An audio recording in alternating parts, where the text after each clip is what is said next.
Eusko ikaskuntzaren izenean, ongi etorri, herri erratiko entzule. Bienvenidas, bienvenidos todos oyentes de Radio Popular en nombre de la Sociedad de Estudios Vascos Eusko Ikaskuntza.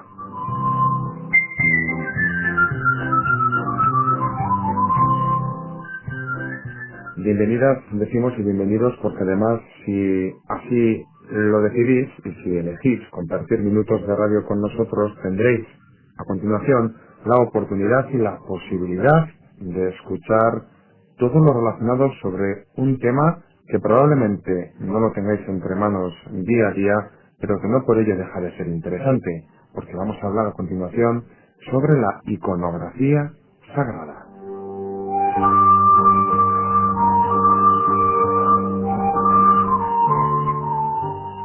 Tal vez nos centremos en el medievo, en la Edad Media, pero en definitiva, ¿qué es la iconografía? ¿Qué es un icono? Y más concretamente, lo que especifica en nuestro tema, lo sagrado. ¿Qué es un icono sagrado? De todo ello les hablaremos en los próximos minutos.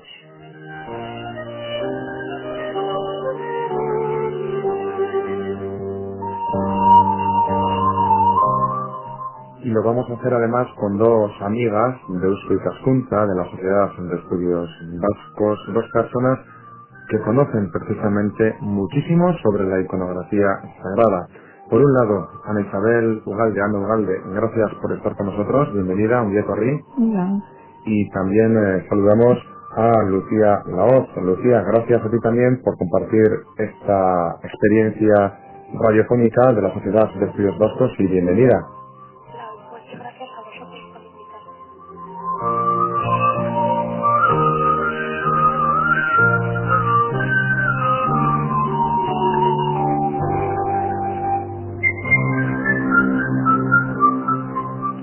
Bueno, por lo tanto, entremos ya en materia, entremos en harina y comencemos a conversar sobre la iconografía sagrada. Evidentemente, y como casi siempre nos ocurre, la pregunta es obligada. ¿De qué estamos hablando? ¿Qué es la iconografía sagrada? Aunque tengamos tiempo también después de desgranar y de diferenciar los términos, cuando uno menciona iconografía sagrada, ¿de qué está hablando? Lucía. Bueno, pues nos vamos a centrar en la iconografía sagrada cristiana, podríamos iconografía como la imagen de cualquier cosa, icono y grafos, es representación de una imagen y lo que quiere decir, pero nos vamos a centrar exclusivamente en la cristiana porque es la que forma parte, no vamos a utilizar a analizar los mitos griegos y la iconografía de otras religiones, centrarnos en la cristiana precisamente por lo que puede, porque forma parte de nuestro panorama cultural y porque hay que acotar, porque si no, no nos daría tiempo.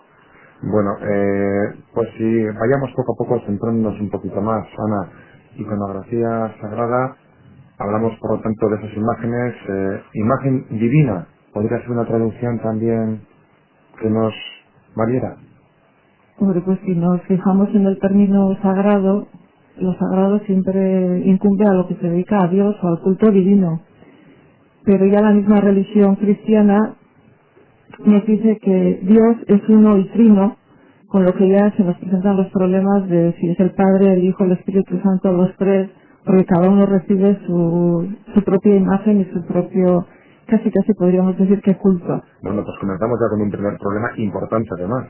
Pues sí, y si a ello le añadimos que la religión cristiana y después del Concilio de Trento la católica puso especial énfasis en el culto a los santos, en el culto a la Virgen, que prácticamente gran parte de la iconografía gótica es iconografía mariana, dedicada obviamente también a los ciclos de infancia del Hijo de Dios, de Jesucristo. Y todo el culto dedicado a los santos y a los ángeles, pues el panorama verdaderamente es riquísimo. Bueno, Lucía, entonces, ¿cuándo se plantea uno y qué encuentra uno cuando comienza a ahondar e investigar en la iconografía sagrada? Bueno, yo primero quiero hacer dos advertencias que me parecen básicos. Estamos acostumbrados, por la propia sociedad en la que vivimos, a delimitar de una manera muy clara los poderes, pues hay los poderes políticos y los poderes religiosos. que en el mundo medieval esto como tal no existe, porque incluso el propio rey es ungido, y entonces incluso aunque hay una iconografía sagrada basada en los textos de la Biblia o basadas incluso en textos apócrifos, también a veces los programas, las imágenes que allí se representan, hay alusiones a la situación histórica. O sea, que yo lo que quiero dejar claro es que este planteamiento de iconografía sagrada muy delimitado frente al mundo cotidiano, al mundo de la vida de la ciudad, por ejemplo en el mundo gótico, no queda muy claro. Primero, y creo que también es importante, tenemos que tener en cuenta que la sociedad del mundo medieval especialmente es una sociedad iletrada y se juega con la imagen para formar y para informar. Entonces, la imagen no simplemente cuenta una historia, sino que tiene un valor de formación y que tiene incluso un valor coercitivo. Se explicitan algunas imágenes, por ejemplo, de vicios, se me vienen a la cabeza, que tienen un valor admonitorio. A través de esas imágenes, que forman parte de la iconografía sagrada, en escenas de juicio final, etcétera, se está condicionando y se está llevando al hombre medieval por donde quiere, qué deben hacer y qué no deben hacer. O sea, que yo no... ese concepto de sagrado, de una división muy clara entre lo religioso, lo político y lo económico, no es de perfiles tan bien separados, sino que confluyen. Entonces, ¿de qué hablamos, Ana? Pues cada época, cada periodo histórico ha tenido sus escritores, los que han glosado las escrituras, los que han escrito poesía, en definitiva han forjado las mentalidades que se llaman, que últimamente están bastante de moda en la historiografía, y todo eso tiene su expresión en la iconografía. No sé, por ejemplo, podríamos hablar de el valor de la castidad incluso. Lucía se refería a los vicios, que eran los que se expresaban igual en las portadas, en los juicios finales, para que la gente viera que por allí no se podía tirar, que uno debía de tener una vida más ejemplar. Pero tenemos ejemplos, por ejemplo, de virtudes, al contrario, como podría ser la castidad, que ya en el siglo XV se empiezan a poner, sobre el tapete. La Iglesia insiste mucho, los escritores insisten mucho, y empiezan a aparecer pues agrupaciones de santas vírgenes que van muchas veces acompañando a la Virgen y que son las que en definitiva van marcando un modus vivendi, digamos, de la virginidad como una virtud a cultivar, y todo ello además, si tenemos en cuenta las edades en las que se contraían las nupcias, pues vemos que coincide precisamente con un retraso en la edad de contraer las nupcias.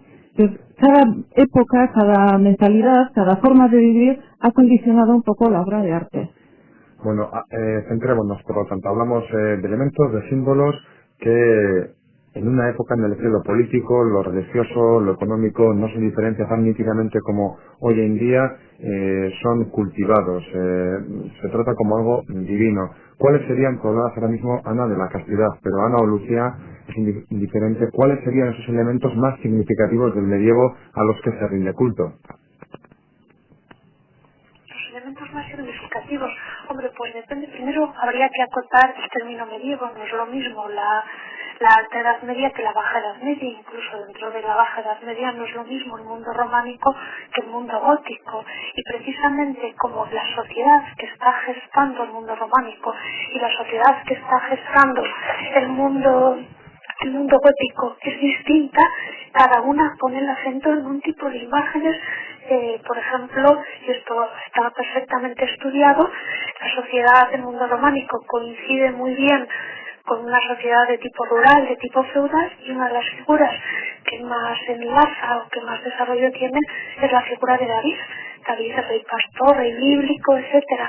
En el mundo gótico, donde ha habido un cambio de mentalidad y un cambio de sociedad muy claro, es una sociedad donde tiene lugar, donde tiene valor las ciudades, donde tiene lugar el comercio, donde se han gestado las universidades, potencia el énfasis en la figura de Salomón. Entonces, en los programas, en la iconografía que aparece más Salomón que David. El cambio refleja muy bien ese cambio de la sociedad. Y esto nos da un valor más grande para la iconografía, o sea, para la historia del arte. Siempre se había estudiado la historia del arte generalmente pues desde una perspectiva formalista, tal pliegue, tal sonrisa, tan maestro. Si lo analizamos bien, la iconografía y la iconología nos están demostrando, diciendo cómo era la sociedad. Está reflejando esas realidades sociales. Otra cosa es que logremos entenderlas y que logremos leerlas bien. Pero por eso creo que es una de las cosas que se están reivindicando últimamente, que importa más qué elementos se eligen, porque esos elementos que se eligen nos están reflejando la mentalidad y la sociedad de la época. ¿Cuáles podrían ser algunos de esos elementos, al menos, si es difícil también concretar entre periodos, sí poder especificar, o porque los oyentes también pues se centren un poco, ¿no? ¿Cuáles podrían ser al menos algunos de esos elementos más significativos, más llamativos? Por ejemplo, mira, queda muy claro, en el mundo románico la idea que prima es el tío rey. Entonces siempre se demuestra la idea del fin del mundo como el dios rey que viene a impartir justicia. En el mundo gótico se han producido una serie de cambios, es una sociedad mucho más humana, con el valor de la Virgen, y ya no se insiste en la idea del Dios, del Cristo Rey, sino que se insiste del Cristo hombre que ha sufrido, y precisamente en los juicios finales ya nos aparece con las huellas de la pasión. Es aquel que viene más que a impartir justicia totalmente terrorífico, sino es alguien que es mucho más dulce, más dentro del espíritu franciscano y más benevolente. Y eso refleja muy bien el cambio de la sociedad. Ana. Pues, uniéndome a la idea de Cristo, por ejemplo, en el gótico es muy latente la idea de la redención. Cristo muere para redimir al género humano. Y tenemos imágenes de Cristo que baja al infierno a ayudar a salir de él a Adán y Eva. Cristo es bueno, Cristo es benevolente. O tenemos imágenes en las que se nos muestra a Cristo muerto, pero muerto en la cruz, no como en el románico, que es un Cristo vivo, majestático, muy lejano, y sin embargo el gótico es digamos que es un arte más amable, más cercano de la realidad de las personas. ¿Por qué ocurren estos cambios de culto a lo largo de los distintos periodos? Bueno, pues están las órdenes religiosas. En el siglo XIII se extienden los franciscanos y los dominicos. Son órdenes mendicantes, son órdenes que viven en la ciudad. A veces, incluso, pues por ejemplo, en Vitoria, el que los franciscanos y los dominicos se instalen en la ciudad parece que motiva que el clero regular se una en una especie de cofradía. Existen entre ellos también, digamos, que luchan por el mismo mercado.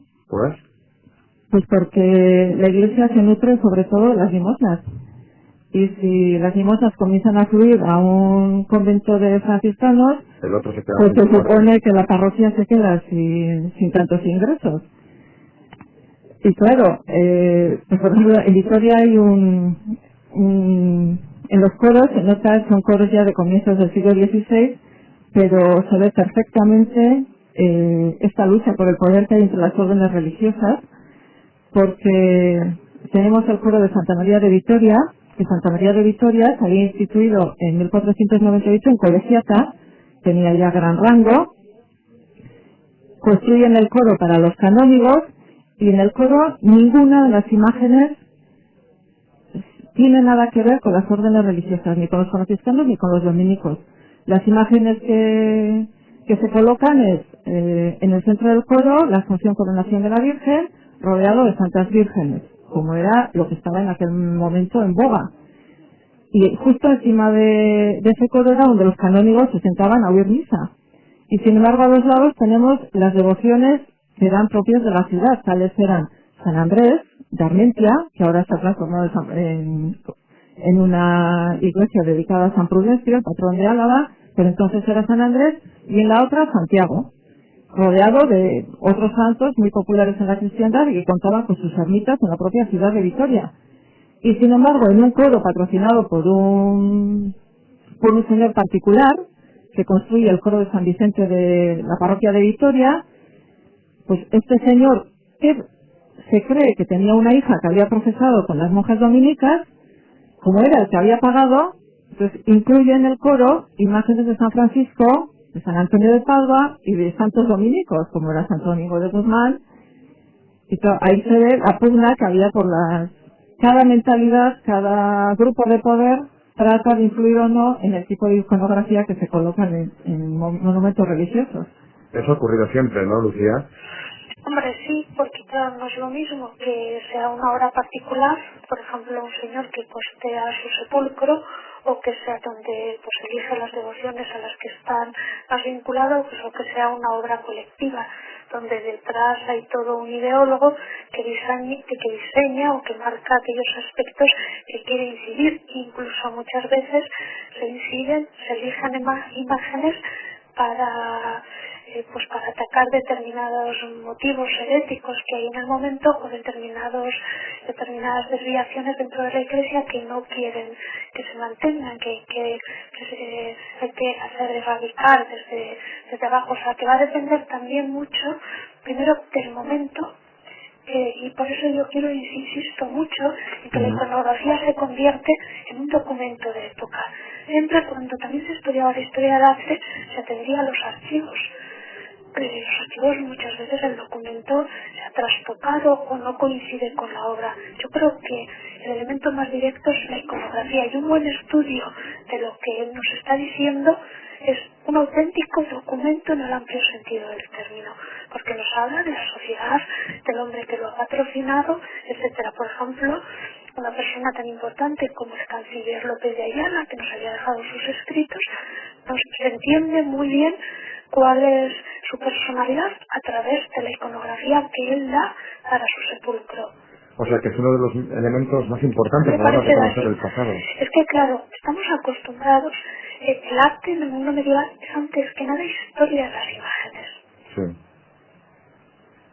Antes que forma, antes que una pista que no era considerado porque pues el artista era simplemente un artesano, alguien que lo ejecutaba, es historia de las imágenes. Y en el que la hace, ya sea una parroquia, ya sea una catedral, o bien del promotor, ya sea alguien que se hace un sepulcro o una capilla para él solo. A mí, desde luego, me parece que sí, hay que tener en cuenta a la hora de abordar la historia del arte todos los aspectos, pero para el mundo medieval la iconografía es básica. Y luego, claro, depende donde esté. No es lo mismo una portada que un retablo, no es lo mismo una clave de bóveda que una imagen de devoción, donde esté y con qué se combine. Cada imagen tiene significados múltiples y la precisión va a venir dada del lugar que ocupa y con qué se combina. O sea, que el contexto también acaba por delimitar el sentido y el significado de cada imagen. Es básico. Incluso, y es algo también en lo que yo quisiera insistir, estamos acostumbrados a hablar de iconografía solo imágenes. La arquitectura, la propia planta de un edificio es una imagen arquitectónica y está hablando directamente, igual que nos puede hacer una imagen devocional de Santa María de Vitoria. La arquitectura también es portadora de significación. Que se elija un determinado modelo arquitectónico apenas se ha estudiado, pero nos está dando muchísima información. Como por ejemplo, ¿qué diferencia tendría una iglesia con una planta de cruz, u otra que las distancias entre los puntos sean equivalentes, sean iguales? Claro, por ejemplo, mira, un caso claro, la iglesia de Santa María de Vitoria, que ahora está muy en boga por toda esta reconstrucción que se ha hecho y tal, tiene una proyección de un crucero inmenso. Siempre se había hablado de que este crucero era debido a un modelo arcaico. Las excavaciones nos han demostrado que no. Precisamente el crucero viene de una planta anterior que se utiliza como cimentación en la obra gótica, y la proyección de este crucero está en función de su relación con el Camino de Santiago. Con lo cual, incluso luego, esta proyección que va a incidir en la obra gótica, en la arquitectura gótica, está condicionando hasta la interpretación de la planta gótica. La planta de la Catedral de Santa María, si acortamos el crucero, es una planta de catedral francesa con el sentido dinástico que tiene. El gótico es un gótico hecho por el rey, y precisamente la Catedral de Santa María cuenta con el patronato del rey. La propia planta nos está hablando de ese momento histórico y de esa vinculación con la monarquía. Realmente, Lucía, hay que estar muy puesto, ¿no? Digo yo, en la materia para poder incluso entender todo ese simbolismo que se nos ofrece, porque mucha gente no nos damos cuenta de esto. Bueno, pero igual es porque no se ha incidido lo suficiente, porque tú sí te das cuenta que esta imagen lleva, o sea, cuando tú ves una imagen, sí que te das cuenta que lleva una palma y un libro, y si lleva una cruz, una rueda rota de Santa Catalina. Igual es porque no estamos acostumbrados a mirar. ¿Puede ser así, Ana? Los contemporáneos sabían leer perfectamente las imágenes. Era una sociedad en la que muy poca gente sabía leer y escribir. Incluso se da el caso del señor que pagó el coro de San Vicente de Vitoria, Fortuny Ibáñez de Aguirre, que fue una especie de embajador de los Reyes Católicos y de Carlos V. Su esposa no sabía firmar cuando redactaron el testamento. Es una sociedad iletrada, pero que sabe leer perfectamente las imágenes. Y, por ejemplo, una sociedad que continuamente, en la que los peligros que se cernían, pues como podían ser la peste, cualquier enfermedad podía diezmar a la mitad de la población, las imágenes jugaban casi un poder milagroso, porque se dedicaban fuertes sumas de dinero a construir capillas, a construir las mismas cofradías construían su propia capilla, su retablo. Entonces, todo el mundo conocía cuáles eran los santos representados, cuál era la imagen que daba nota pues de la anunciación, o cuál era, no sé, el crucificado con los dos ladrones, ¿no? Era un lenguaje perfectamente útil para una gente que no sabía leer y escribir. Y que además sí sabían interpretar, que es lo que aquí pues parece que al menos hoy en día falta en mucha parte de la sociedad. De todas maneras, continuamos hablando sobre la iconografía sagrada en este programa de hoy.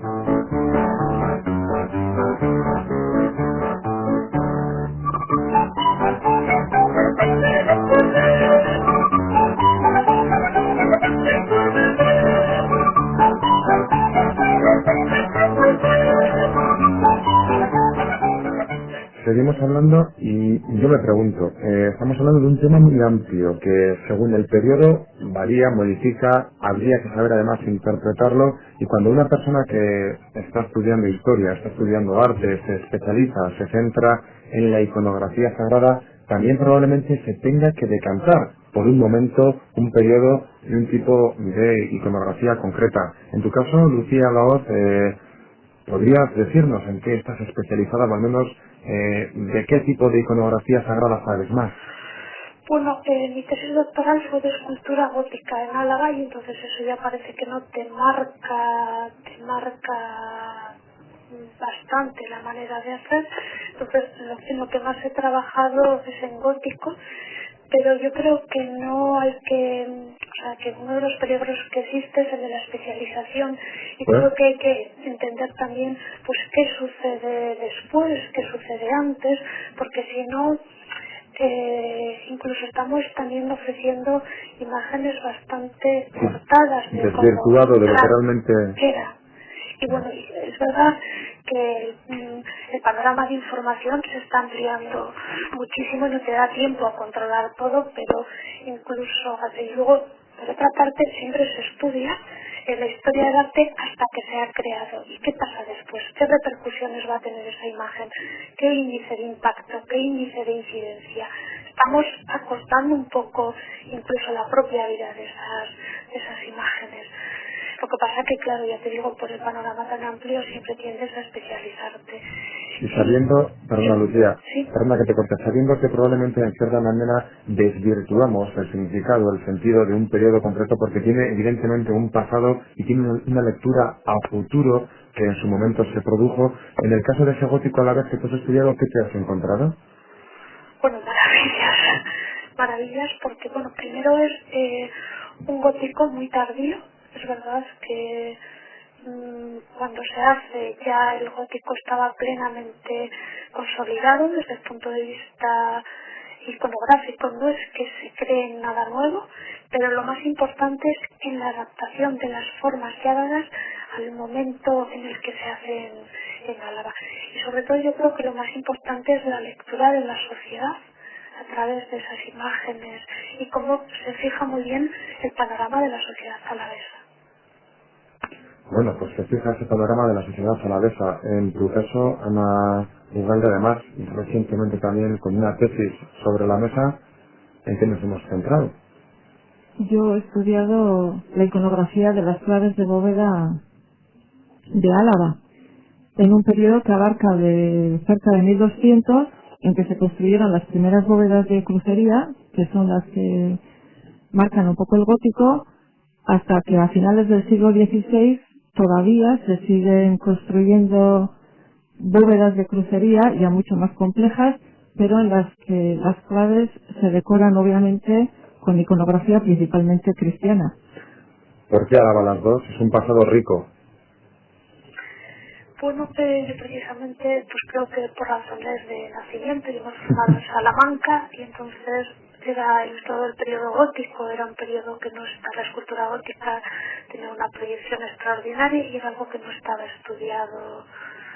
Entonces está Tejano, está Victoria, Santa María, San Pedro, San Miguel, Pórtico de la Guardia. Entonces ya precisamente eso fue lo que me condicionó a hacerlo, aunque originalmente yo no pensaba estudiar, sí dedicarme al mundo medieval, pero no estudiar la escultura gótica. Fue mi directora de tesis la que me hizo ver con muy buen tino que era un tema magnífico y a la que estoy muy agradecida, porque entre otras cosas lo mismo se pasan 5 o 6 años, que es lo que te cuesta hacer la tesis, contando cosas, piezas que no tienen ningún valor, que contando piezas magníficas como son en este caso. O sea, la calidad del material era estupendo y por tanto, aunque digas o que no lo hagas muy bien, el propio material ya le da brillantez al tema. Bueno, no cabe duda, o imaginamos además que en tu caso además se haría bien, aparte de la calidad del material. Que eso no lo puedo decir. Bueno, lo decimos, o al menos lo imaginamos solamente por lo que estamos escuchando y por esos conocimientos que expresa, lo decimos los demás. De todas maneras, a mí sí me cabe esa duda de que, bueno, evidentemente hay que conocer el pasado para saber de dónde venimos.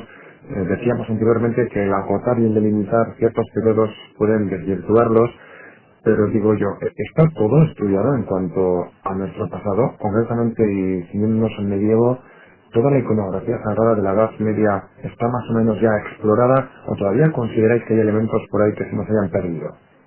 Yo es que creo que primero, o sea, yo parto de la base que todo es esto, o sea, aunque todo se haya estudiado, que cada uno va a dar su visión, entonces va a enriquecer más el panorama. Decía Jules Renard en un texto magnífico que esta es mi visión y cada uno, depende de su sensibilidad, depende de su formación, va a ver unas cosas y va a incidir en otro.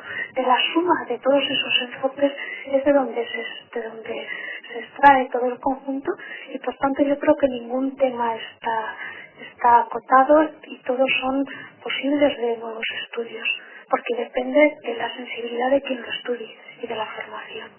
¿Pero eso lo deja en algo muy subjetivo o no?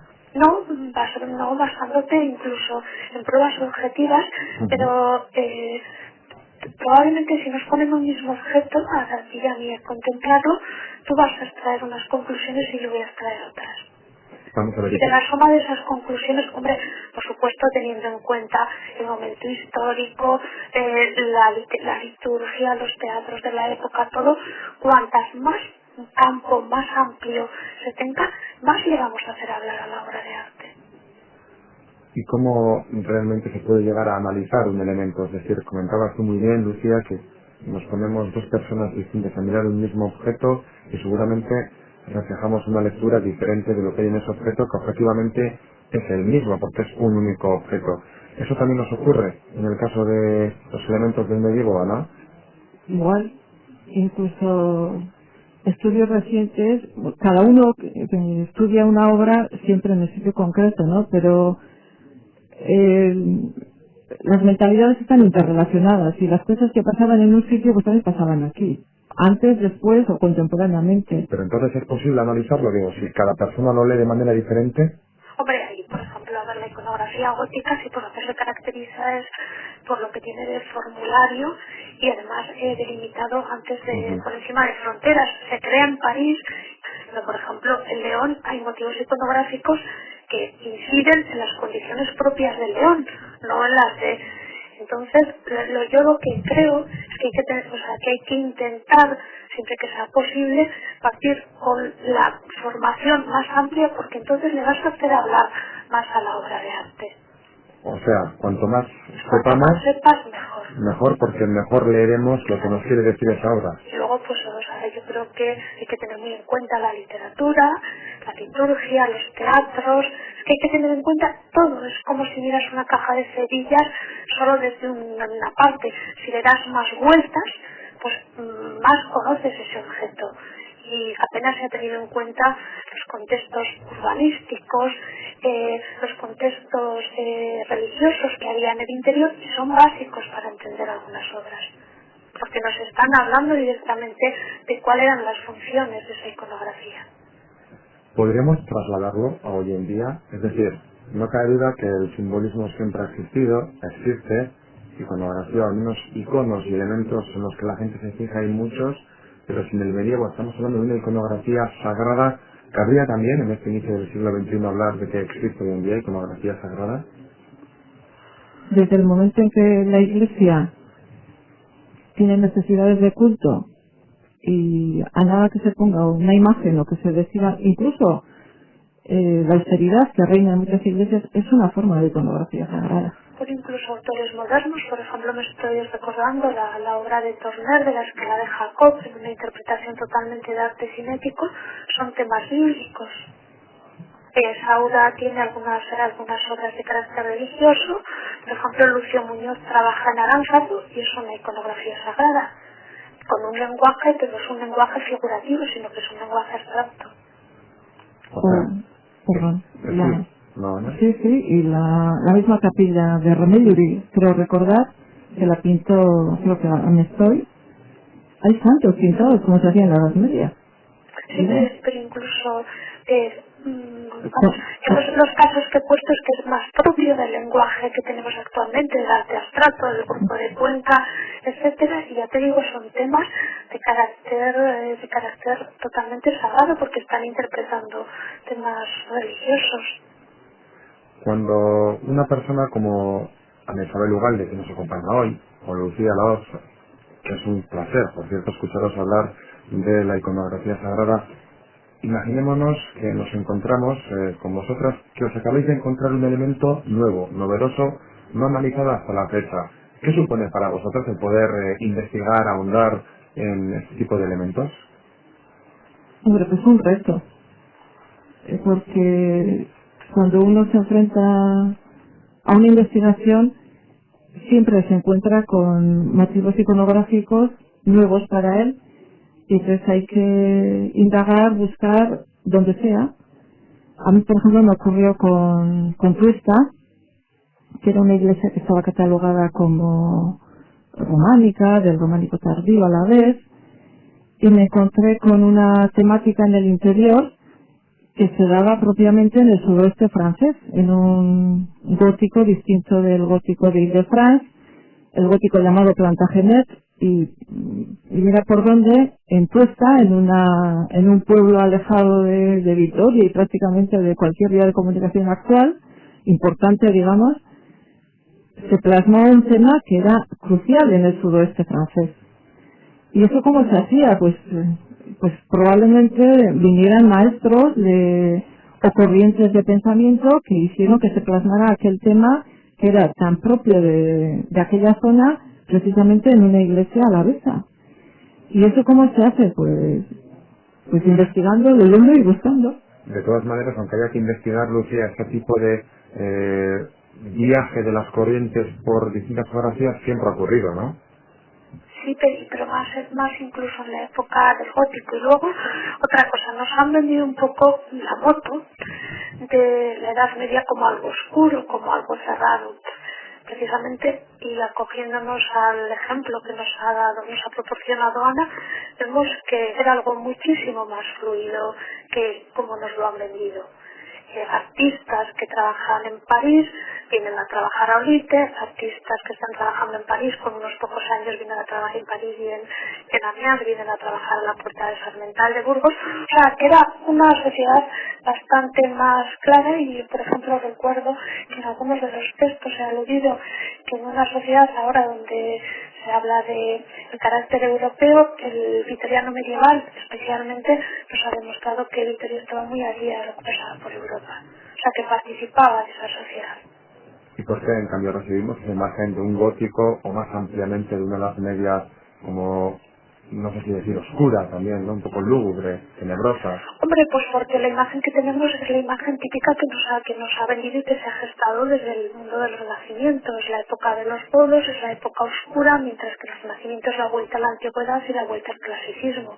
Y esa corriente historiográfica es la que ha pervivido hasta, pues prácticamente hasta nuestros días. Incluso dentro de los historiadores del arte hay un mirar con cierta prevención a los que se dedican al mundo medieval.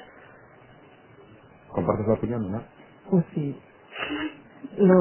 Y no solo en el gótico, incluso en el Renacimiento la movilidad de los artistas era total. Ahora estaban trabajando en La Guardia y luego se iban a Zaragoza. O sea, no había ningún reparo en moverse. Entre otras razones porque dependían del encargo. Y si la fama corría y se decía que un artista era bueno y eficiente, si podían pagárselo, si la gente podía permitírselo, se le llamaba a trabajar y el artista obviamente acudía al trabajo. Entonces, el movimiento y la movilidad era total.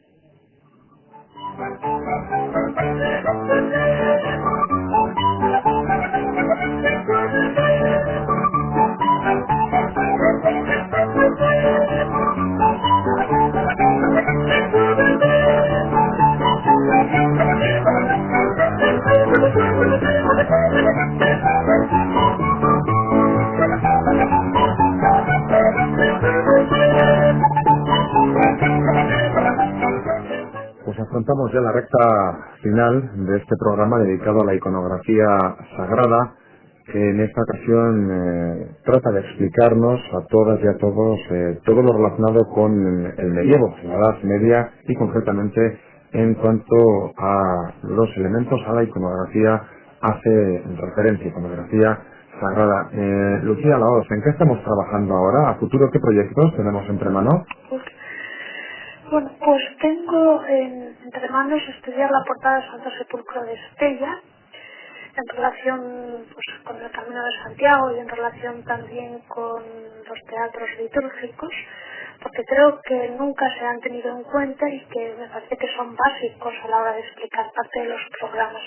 Sabemos que en Edad Media se escenificaban teatros en relación con determinadas fiestas litúrgicas, el ciclo de Pascua, el ciclo de la Epifanía, y siempre se había dicho que en España, por lo menos, no existían textos medievales, y yo creo que hay que hacer una lectura distinta a través del arte. El arte nos puede testimoniar que sí que existían, aunque no nos han llegado textos y probablemente estamos hablando con fuentes de tradición oral. Y bueno, pues también estoy trabajando en la Catedral de Vitoria y tengo en mente sacar un libro sobre San Pedro, el pórtico de San Pedro de Vitoria. ¿Y hay tiempo para hacer todo eso? Bueno, pues quitando de otras muchas cosas, pero sí. Ana, en tu caso, que tenemos en mente, prácticamente acabamos, decimos, de presentar esa tesis. Una vez concluido ese trabajo, ¿en qué estamos pensando? Yo ahora estoy con un retablo de Mondragón.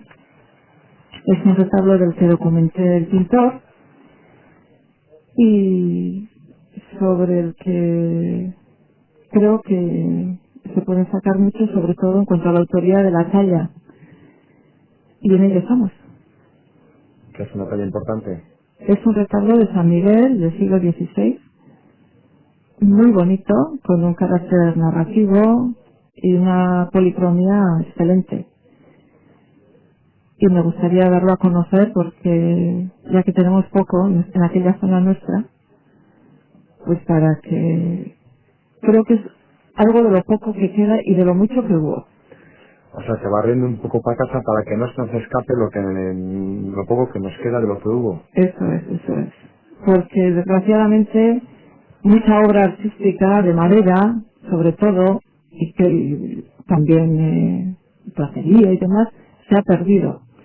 Porque pasan las modas. Este mismo retablo en su día ocupó el lienzo principal del ábside, pero cuando cambió la moda, cuando se impuso el barroco, lo trasladaron a un lado, lo dejaron a un lado, lo rompieron. Afortunadamente está restaurado ya, porque les gustaban las grandes obras barrocas de querubines y ángeles y demás.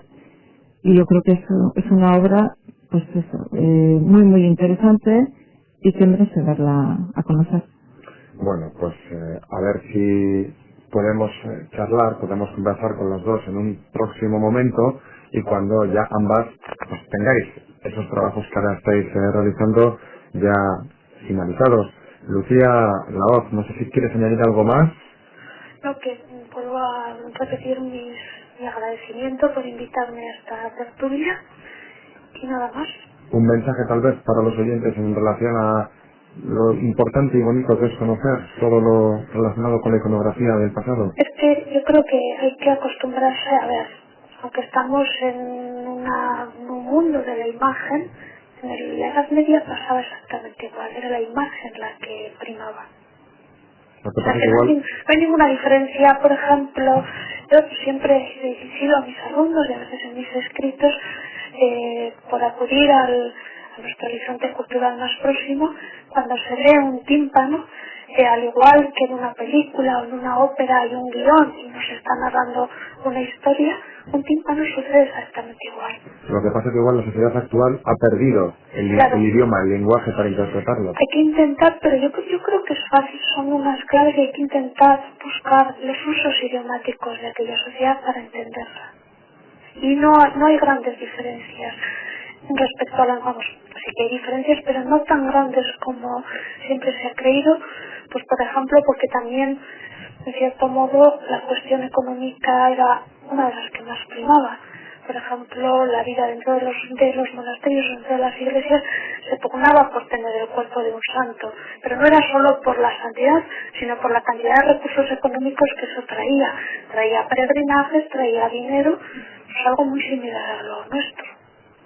Y además, no solo, aunque dices tú, Lucía, que no es muy difícil entender ese lenguaje y ese, relacionarse de esa manera idiomática, sí, en esta sociedad actual es la sociedad de la imagen, pero encima las imágenes pasan, una detrás de otra y vuelan, ¿no? Prácticamente, y por lo tanto también sea más difícil igual pararnos, pero bueno, hay estas mensajes, esa llamada que igual también compartimos, ¿no? En esta lugar. Sí, pero las imágenes sagradas generalmente mantienen unos constantes a lo largo del tiempo. Mucha gente conoce al santo de la localidad porque pues igual lo ve cuando va a escuchar la salve de la víspera de San Juan y ve como el ayuntamiento lleva en andas la imagen de San Juan Bautista y todo el mundo está acostumbrado a ver la imagen de San Juan cuando pasa por el pórtico. Y estos constantes son apenas varían a lo largo del tiempo. Pueden cambiar pues la forma del corderito, si lo lleva encima del libro o está en el suelo. Pero independientemente del contenido sagrado, la misma imagen es muy ilustrativa del momento en que se hizo, porque yo recuerdo ahora, por ejemplo, las imágenes de santas del gótico final, es que son preciosas incluso para ver cómo iban vestidas las mujeres que podían permitírselo en la época, o cómo se peinaban, o qué tocados cubrían sus cabezas. Entonces, no es una historia solo sagrada, es una historia incluso del vestido, del tocado, del peinado, sumamente rica e ilustrativa, incluso del mobiliario, que verdaderamente es muy importante para conocer nuestro pasado. Bueno, pues ahí lo vamos a dejar, reconocer nuestro pasado, las imágenes, no cabe duda que las palabras también ilustran, enriquecen, y además es lo que hemos procurado hacerlo aquí hoy, en estos minutos de radio, porque aunque estemos hablando de iconografía sagrada, de imágenes, ciertamente, y en la mayoría de los casos, y aunque se nos diga también que una imagen vale más que 1000 palabras, aquí en estos últimos 50 largos minutos hemos utilizado más de 1000 palabras seguramente para hablarles encima de más de una imagen. Así que nos damos por satisfechos.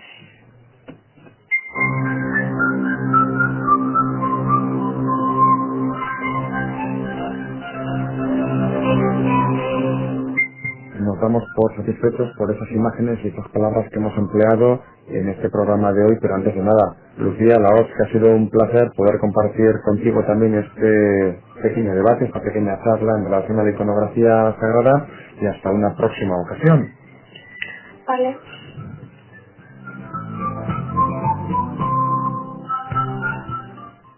Ana Isabel Ugalde, lo mismo para ti, gracias por haber enseñado un poco más a nuestros oyentes y a mí mismo, por qué negarlo, todo lo que tiene que ver y toda esa relación y ese pasado nuestro que es en definitiva la iconografía sagrada. Gracias a ti también. Gracias a vosotros.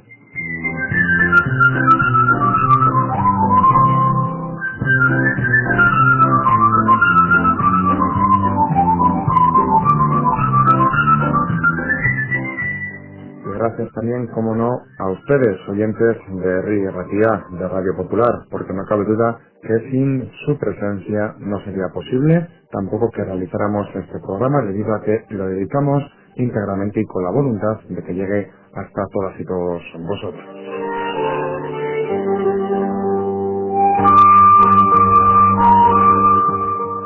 Hoy, por lo tanto, os hemos hablado de la iconografía sagrada. Venimos repasando también los carnavales por el periodo y la época en la que estamos, y hablaremos, ¿por qué no?, también de antropología, igual en un futuro, quién sabe. De todas maneras, un fuerte abrazo en nombre de la Sociedad de Estudios Vascos, de Eusko y Casconta, de esta emisora, de su emisora de RI, Ratia, Radio Popular, y también un saludo en forma de persona que ha significado en mí, es decir, un saludo de quien les habla, de Urko Iriozola. Hasta la próxima, eskerrik asko. Buenas noches.